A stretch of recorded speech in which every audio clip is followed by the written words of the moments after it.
آله وصحبه أجمعين والحمد لله رب العالمين.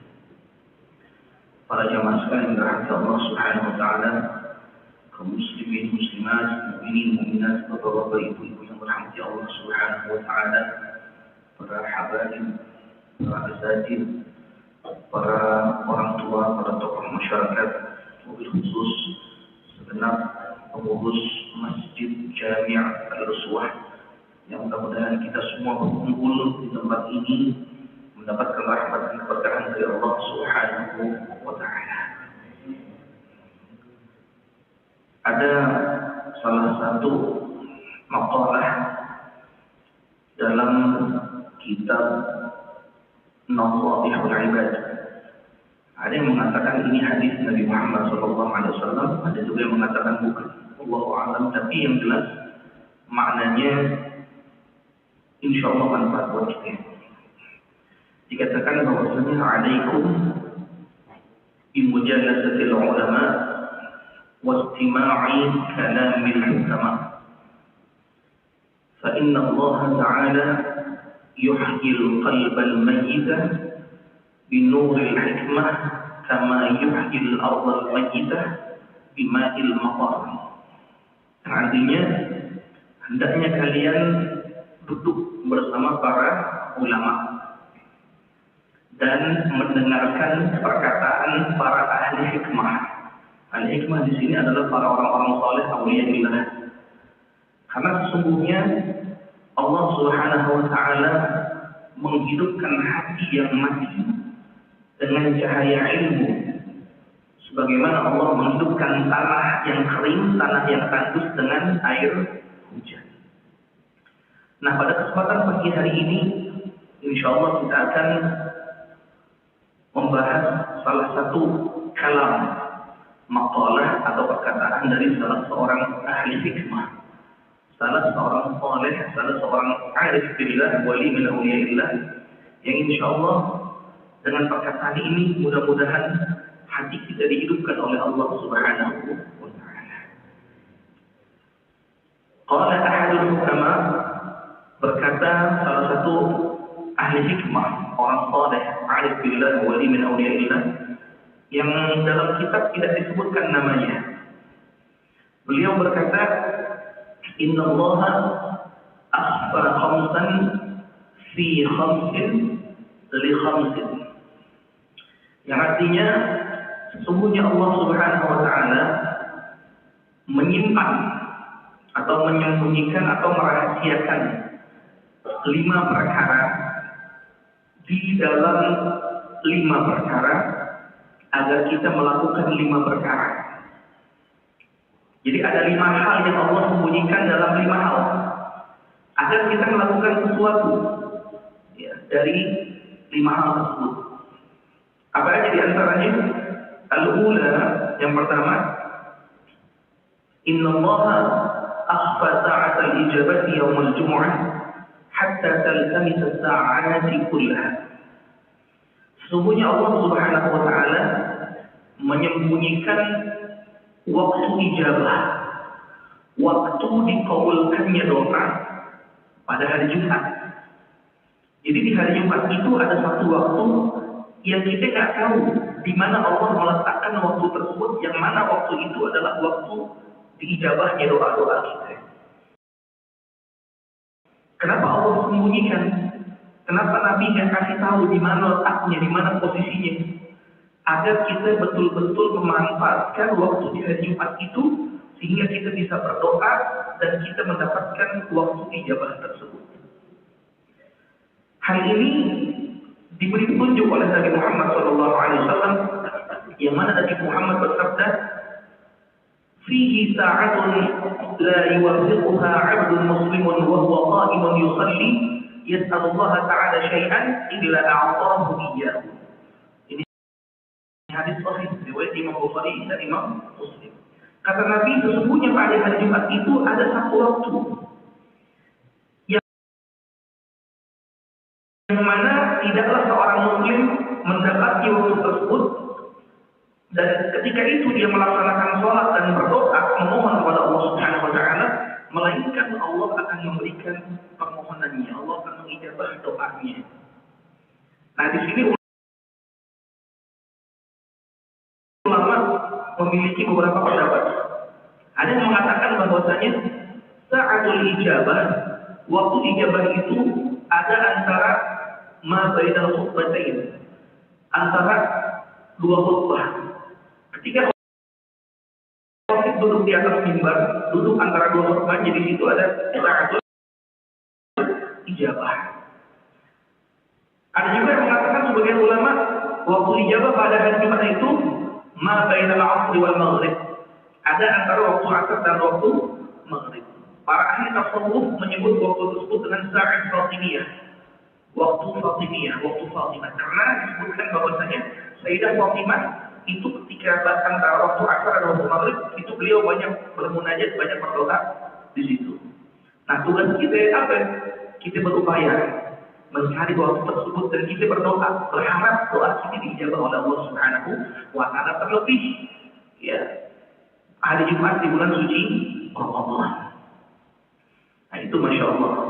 Bahkan di Hadramaut, di Tribun, itu setiap hari Jumat terakhir itu para ulama kumpul di Ainat, di tempatnya Syekh Abu Bakar bin Salim alaihi rahmatullah. Mereka kumpul di situ. Ya, bahkan setelah Habib Umar bin Hafid, dan ulama-ulama yang lainnya dari tadi itu kumpul di Jami' Ainat, di masjidnya Syekh Abu Bakar bin Salim. Mereka melaksanakan sholat Jumat berjamaah. Dan habis melaksanakan sholat Jumat itu mereka melaksanakan qadha sholat 5 waktu. Melaksanakan qadha sholat 5 waktu, kumpul di situ. Baca munajat, baca doa, baca qasidah, kumpul semuanya orang-orang soleh di situ. Jadi hari Jumat terakhir bulan suci Ramadan. Makanya mudah-mudahan insya Allah masih ada berapa Jumat lagi kira-kira? 1 atau 2? Tergantung lebaran ini. Kalau lebaran ini pemerintah hari Sabtu minggu depan, berarti masih ada 2 Jumat lagi. Tapi kalau lebaran di hari Jumat, maka tinggal 1 Jumat lagi. Ya, mohon maaf kalau saudara-saudara kita yang dari Muhammadiyah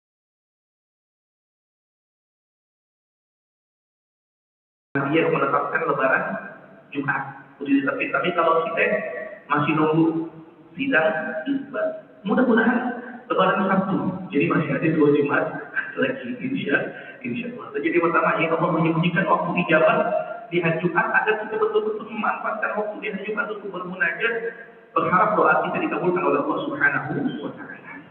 Yang kedua, wasaniya, inna Allah akhfa lailatul qadri fil 'ashr al-awakhir min Ramadan hatta taltabis al-layaliyah kullaha. Sesungguhnya Allah Subhanahu wa taala menyembunyikan malam Lailatul Qadar pada 10 malam terakhir di bulan Ramadan agar kita betul-betul memanfaatkan waktu tersebut sehingga kita mendapatkan atau menggapai malam Lailatul Qadar. Kata Nabi Muhammad SAW, "Taharru Lailatul Qadri fil witr min al-'ashr al-awakhir min Ramadan." Rawahu Al-Bukhari. Kata Nabi Muhammad, berupayalah kalian mencari Lailatul Qadar di malam ganjil pada 10 malam terakhir. Ya. 21, 23, 25, 27, 29. Itu pendapat yang paling kuat di antara pendapat-pendapat para ulama tentang malam Lailatul Qadar. Jadi pokoknya antara malam-malam ganjil. Nah, kita beruntung nih, tiap malam-malam 10 malam terakhir itu bisa malam ganjil semua. Malam ganjil versi apa? Muhammadiyah dan malam ganjil versi pemerintah. Beruntung gitu jadi ini. Ya, berupaya. Lalu apa yang harus kita lakukan ketika kita berharap atau merasa mudah-mudahan ini malam Lailatul Qadar? Hadis daripada Sayyidatuna Aisyah radhiyallahu taala anha. Beliau berkata bahwasanya Nabi Muhammad SAW itu mengajarkan kalau bertepatan dengan malam Lailatul Qadar, baca Allahumma innaka 'afuwwun tuhibbul 'afwa fa'fu 'anna. Ini perbanyak doa kita. Ya, kita perbanyak doa aja. Ya, dan juga upayakan di 10 malam terakhir bulan suci Ramadan itu jangan meninggalkan sholat subuh berjamaah dan jangan meninggalkan sholat isya berjamaah. Karena Nabi Muhammad beliau bersabda, "Man shalla al-isya fi jama'atin faka'annama Barang siapa yang sholat isya berjamaah, maka seakan-akan dia menghidupkan separuh malamnya dengan beribadah. Wa man shalla subha bi jama'atin fa ka'annama qama al-laila kullahu. Dan barang siapa orang yang sholat subuh berjamaah, maka seakan-akan dia menghidupkan seluruh malamnya dengan beribadah. Nah, sebagian ulama mengatakan jika orang istiqomah mengerjakan subuh jamaah, isya jamaah, bahkan dari awal Ramadan dan sampai akhir, dia nggak usah begadang-begadang. Kalau kata sebagian ulama itu, dia akan mendapatkan bagian yang paling besar daripada malam Lailatul Qadar. Jadi upayain itu. Berarti sekarang malam ke 20. Malam sekarang 19, malam 20 versi pemerintah, malam 21 versi Muhammadiyah.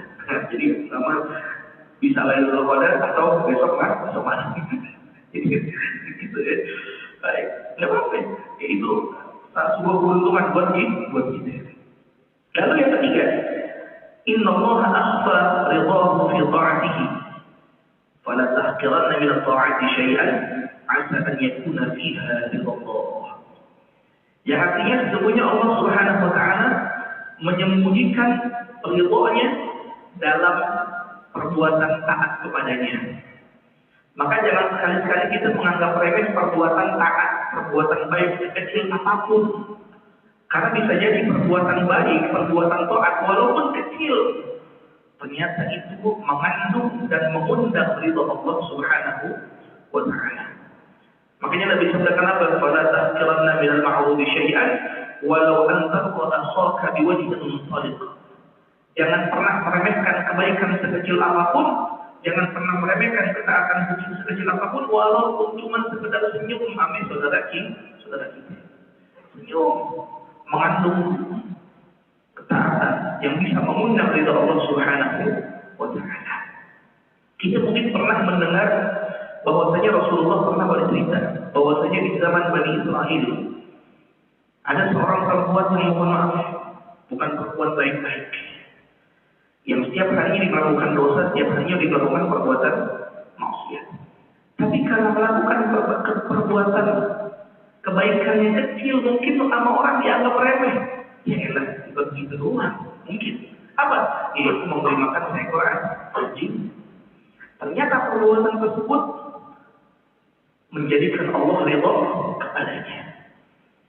Jadi perbuatan dosanya dia, perbuatan maksiatnya dia yang dia lakukan selama ini itu dilupakan oleh Allah Subhanahu wa taala cuma gara-gara ini perempuan ngasih minum seekor anjing.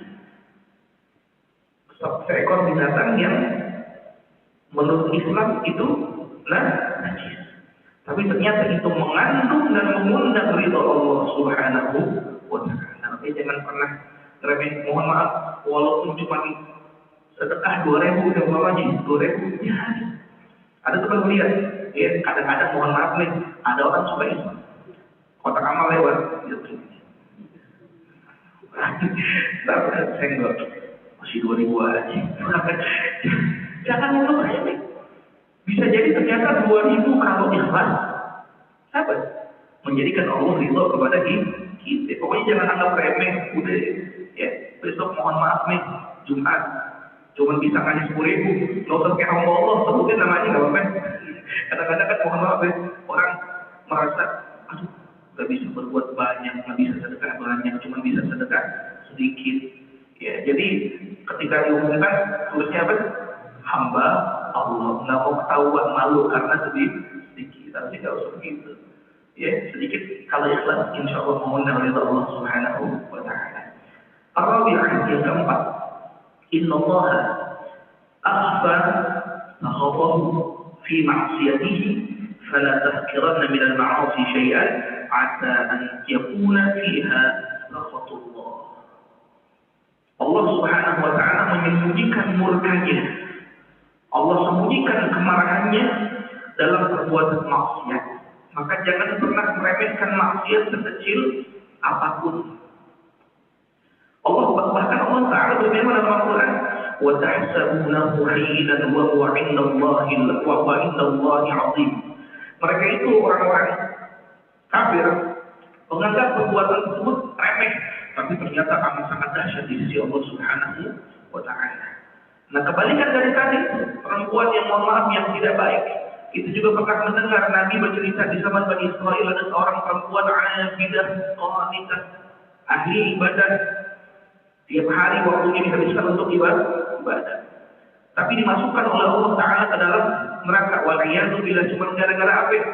Ngociin seekor kucing di dalam satu tempat, tidak dikasih makan, tidak dikasih minum, sehingga apa itu kucing mati. Ternyata ibadah yang selama ini dilakukan oleh dirinya, sholatnya dia, puasanya dia, ibadah-ibadah yang lain itu nggak dilihat sama Allah Ta'ala. Allah murka sama itu perempuan gara-gara apa? Membunuh seekor kucing, dikunciin di satu tempat, nggak dikasih makan, nggak dikasih minum. Ternyata amal ibadah yang segitu banyak dilakukan nggak ada hati-hatinya di sisi Allah, karena ternyata perbuatan yang dilakukan yaitu gara-gara dia kucing mati mengandung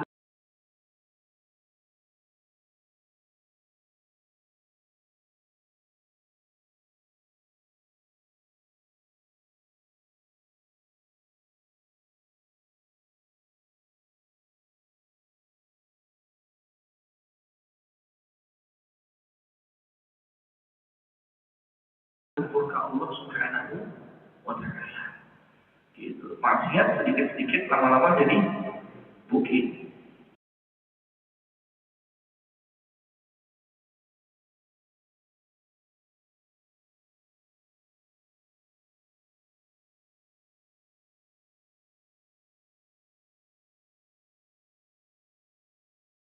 Gitu ya. Yang terakhir, innallaha akhfa awliya'ahu fi khalqihi. Fala tahqiranna ahadan minal muslimin 'asa an yakuna waliyan lillahi subhanahu wa ta'ala. Allah sembunyikan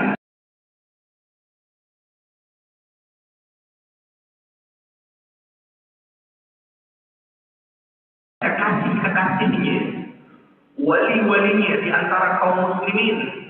Maka jangan pernah kita menganggap remeh satu orang pun, karena bisa jadi dia seorang wali min auliyaillah, seorang kekasih Allah Subhanahu wa Ta'ala.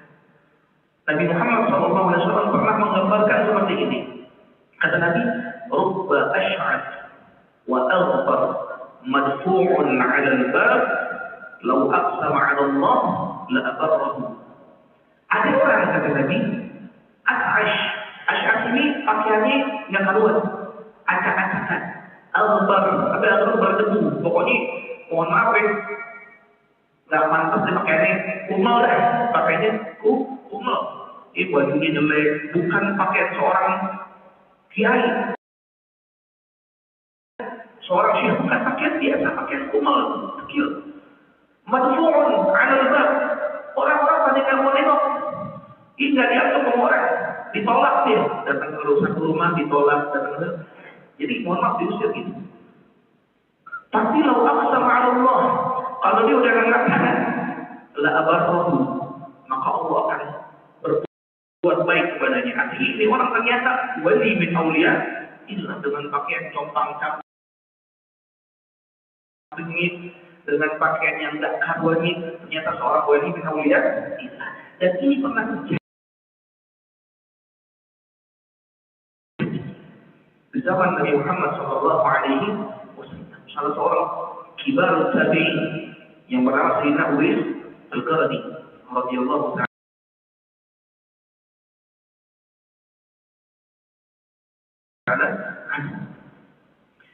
Rasulullah dikasih tahu sama salah seorang istrinya, tadi ada orang datang.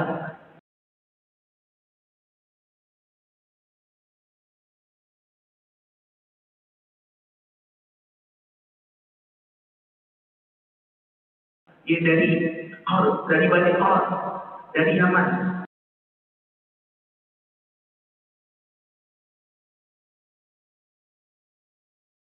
Pengen datang ketemu engkau ya Rasulullah. Ya, pengen menjadi sahabat Nabi, karena orang sekali ketemu Nabi, dia lalu menyatakan keislamannya depan Nabi, jadi sahabat walaupun hanya ketemu sekali seumur hidupnya. Uwais Al-Qarni datang ketemu Nabi, ya tapi karena dia nggak bisa tinggal di ibunya lama, dia pulang akhirnya. Dia pulang. Tapi Nabi sabdakan apa? Uwais Al-Qarni majhulun fil ardi ma'rufun fis sama. Di bumi nggak ada yang kenal, tapi di langit dia terkenal.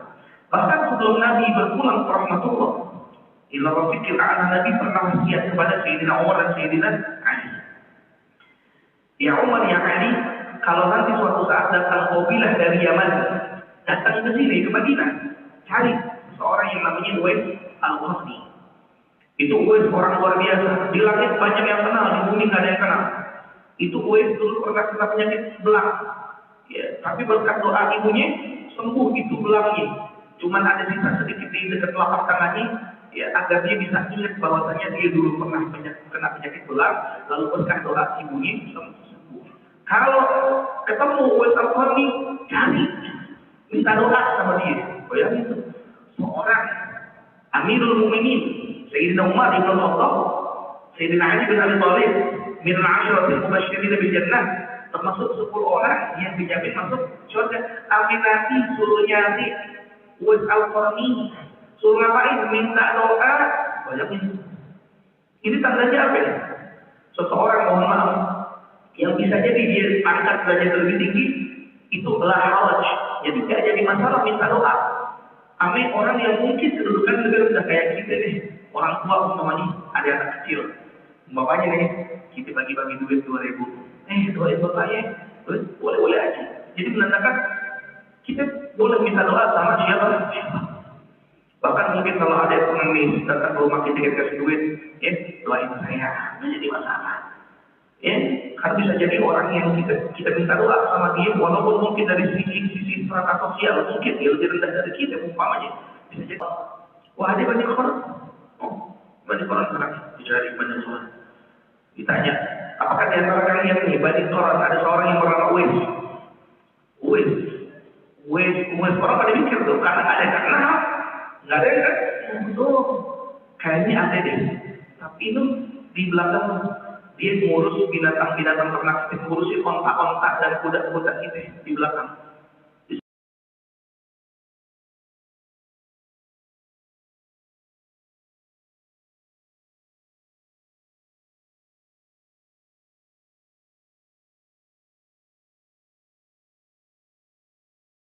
Sampai sama Sayyidina Umar, Sayyidina Ali.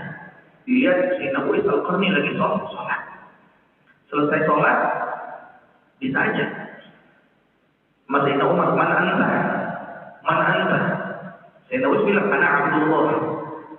Iya, ente Abdullah, ada juga hamba Allah. Tapi siapa nama ente? Nama yang diberikan oleh orang tua ente. Sayyidina Umar, anak Uwais Al-Qarni. Aku ini Uwais Al-Qarni. Langsung ke Sayyidina Umar,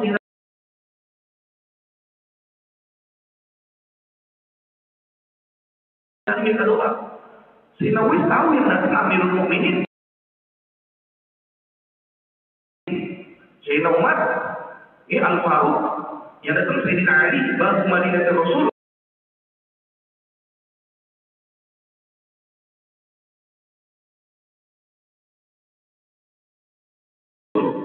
Nolak. Tapi Sayyidina Umar yang dibawa sama Rasulullah yang mewasiatkan kami untuk meminta doa kepada. Tuh bayangin, seorang sahabat minta doa kepada seorang tabi'in.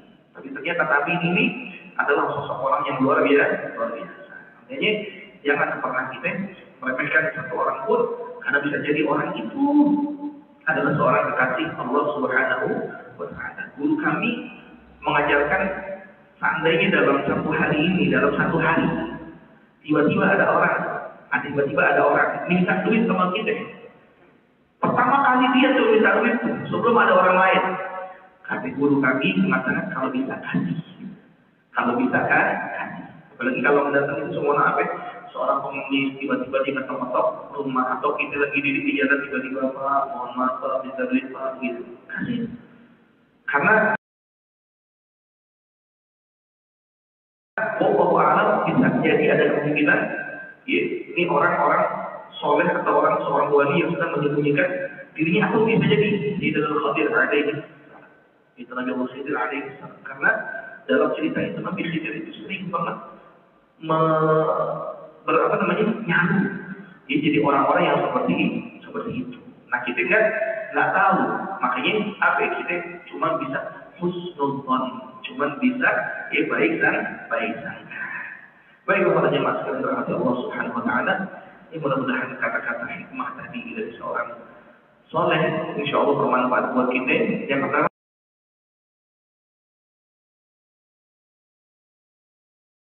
apa? Ya kita berupaya di hari Jumat mencari waktu ijabah. Yang kedua, kita berupaya di 10 malam terakhir mencari Lailatul Qadar. Lalu jangan pernah kita menganggap remeh kebaikan sekecil apapun. Jangan pernah menganggap remeh perbuatan maksiat sekecil apapun. Dan kelima, jangan pernah meremehkan satu orang pun daripada umat Islam, karena bisa jadi seorang wali min auliillah, seorang kekasih Allah Subhanahu wa Ta'ala. Itu saja yang bisa kami sampaikan, mudah-mudahan ada manfaatnya. Dan kalau kira-kira ada kata-kata yang kurang berkenan, kurang pantas, mohon diberikan pintu maaf yang seluas-luasnya. Hadanallahu wa iyyakum ajma'in, wallahu muwaffiq ila aqwamit thoriq. Wassalamualaikum warahmatullahi wabarakatuh.